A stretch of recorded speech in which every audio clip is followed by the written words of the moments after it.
கதிர் அவருடைய சம்பளத்த வந்து அவங்க அப்பா கையில குடுக்குறாங்க. அவங்க அப்பா வந்துட்டு வெளியில காமிக்காட்டாலும், அவர் ரொம்ப சந்தோஷப்படுறாரு. ஸோ இந்த சைடு ராஜு வந்துட்டு டியூஷன் மேட்டர பத்தி பேசுங்க, பேசுங்க அப்டி சொல்லிட்டு அவங்க மாமியார் கிட்ட சொல்றாங்க.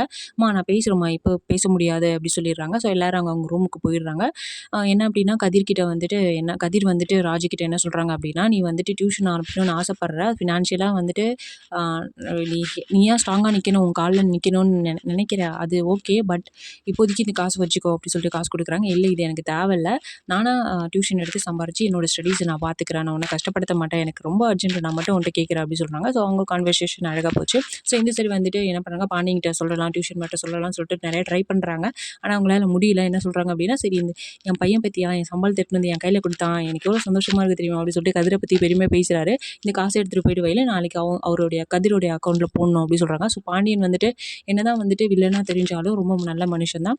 ஸோ அவங்கவங்க என்ன சொல்றாங்க அப்டின்னா, "நீங்க ஏன் வெளிய சொல்லாம இருக்கீங்க? அவங்கவங்க பசங்க அந்த 3 பசங்களுக்கும் வந்து தனித்தனியா அக்கவுண்ட்ல வந்து போட்டு வைக்கிறீங்க. அத அவங்கள்ட்ட சொல்லிட்டு அவங்களும் சந்தோஷப்படுவாங்கல்ல. எல்லாரும் என்ன நெனைக்கிறாங்க அப்டின்னா, வேலைய மட்டும் வாங்கிக்கிறாங்க, சம்பளம் குடுக்க மாட்றாங்க. நம்ம வேஸ்ட்டா வேலை செய்றோம் அப்டின்னு நெனைக்கிறாங்க. செந்தில் பொண்டாட்டி மீனெல்லாம் என்ன நெனைப்பா?" அப்டின்ற மாரி அவங்க சொல்றாங்க. "அப்பிடிலாம் இல்ல. என் பசங்களுக்கு என்ன பண்ணணும்னு எனக்கு தெரியும்" அப்டின்னு வந்து சொல்றாங்க.